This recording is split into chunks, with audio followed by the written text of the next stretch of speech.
नाम है कैलेंडर, मैं चला किचन के अंदर, बाल मांगो भैया हाथ जरा जोड़ के। बच्चों, आज मैं सत्यनारायण उपाध्याय बनाकर आधा नमस्कार स्वागत आपके सामने इस गीत के माध्यम से आपको पता चल गया होगा।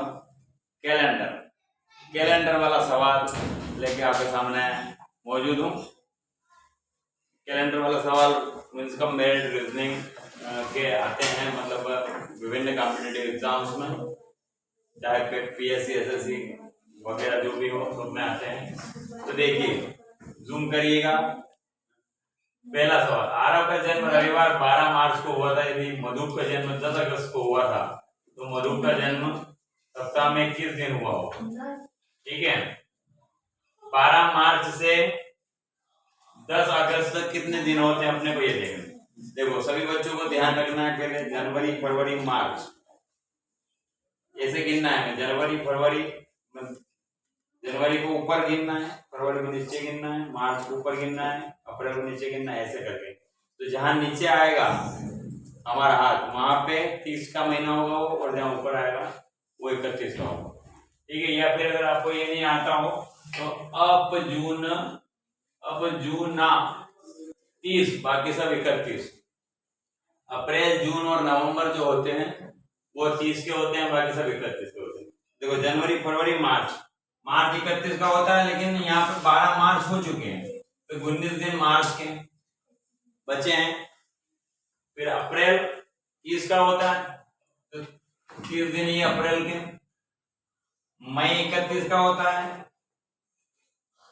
जून 30 का होता है, जुलाई 31 की होती है, और अगस्त 10 अगस्त को उसका जन्म हुआ है तो 10 दिन वो।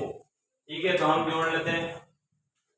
देखो, 1931 50 और 61 111 और 10 121। अब 121 में कितने सप्ताह होते हैं? 7 का भाग दे देते हैं हम। 7 एकम 7, 7 में 14 ज्यादा हो जाते हैं, 7 एकम 7, 5 बचे, 51 हो गए। 7 7 49, 2 बचे, 49 में से 51 में से 49 गए तो 2 बचे, तो ये 17 सही 2/7 आ रहे हैं, यानी कि 2 दिन आगे। मतलब आरव, क्योंकि हर सप्ताह में हर 7वें दिन में वही दिन रिपीट हो जाता है, और यहाँ 17 सप्ताह और 2 दिन बाद उसका जन्म हुआ है आरव का, सॉरी किसका, मधुप का। तो इस कारण से 2 दिन आगे बढ़ जाएगा। रविवार से 2 दिन आगे, यानी कि सोमवार मंगलवार। ट्यूसडे को उसका जन्मदिन रहेगा, मंगलवार को। ठीक है, अब हम आते हैं अगले क्वेश्चन में। किसी महीने के प्रारंभ से 3 दिन बाद की तारीख को शनिवार आता है, तो किसी महीने का प्रारंभ किस तारीख को होता है? 1 तारीख को होता है, और उसके 3 दिन बाद क्या आता है? 4 तारीख आती है। किसी मतलब उसने 4 तारीख सीधे सीधे नहीं बोलते हुए, उसने किसी महीने के प्रारंभ के 3 दिन बाद की तारीख बोली, तो यानी कि 4 तारीख को आ रहा है शनिवार, तो 27 तारीख को क्या है? देखो, साथ साथ बढ़ते जाओ। यदि 4 को शनिवार आएगा तो अगला शनिवार 11 को आएगा, फिर अगला शनिवार 18 को आएगा, फिर अगला शनिवार 25 को आएगा, और फिर 27 की बात हो रही है तो 2 दिन और आगे, यानी कि रविवार और सोमवार। तो जो है ये किसी महीने के, मतलब उस महीने की 27 तारीख जो है वो सोमवार को आएगी। किस वार को आएगी? सोमवार को आएगी।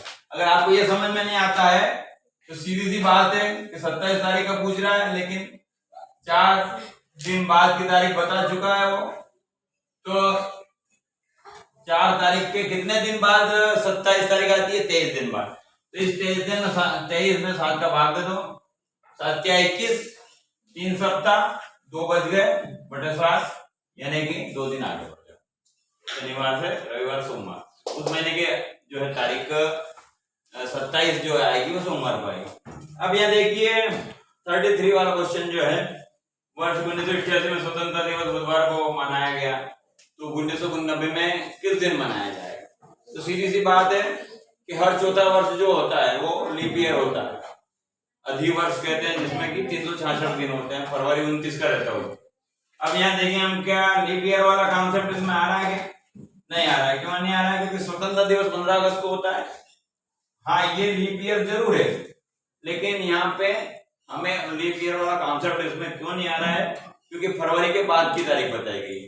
15 अगस्त जो होता है वो अगस्त में आता है, तो 15 अगस्त जब 1988 की बात करें तो 1988 का फरवरी जा चुका होगा, जहां एक दिन एक्स्ट्रा होता है वो जा चुका होगा। तो इसका आंसर अब हमें 15 अगस्त 88 से 15 अगस्त 90 के बीच में कितने दिन होते हैं? यदि लीप ईयर वाला कॉन्सेप्ट नहीं आता तो उस कंडीशन में 365 दिन होते हैं।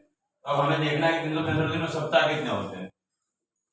तो 7 5 35, 35 में से 35 गया, एक बचा, 5 तरह 15 हो गया, 7 दूनी 14, तो 52 सप्ताह और एक दिन एक्स्ट्रा हो जाता है। तो जितने जितने सप्ताह अगर बराबर सप्ताह आ जाए, मतलब काटने के बाद में कोई संख्या सही नहीं बच रही, तो उस कंडीशन में वही पार्ट रिपीट होगा। लेकिन अगर जो एक बच रहा है तो एक दिन आगे बढ़ जाओ, यानी कि स्वतंत्रता दिवस 1989 में गुरुवार को।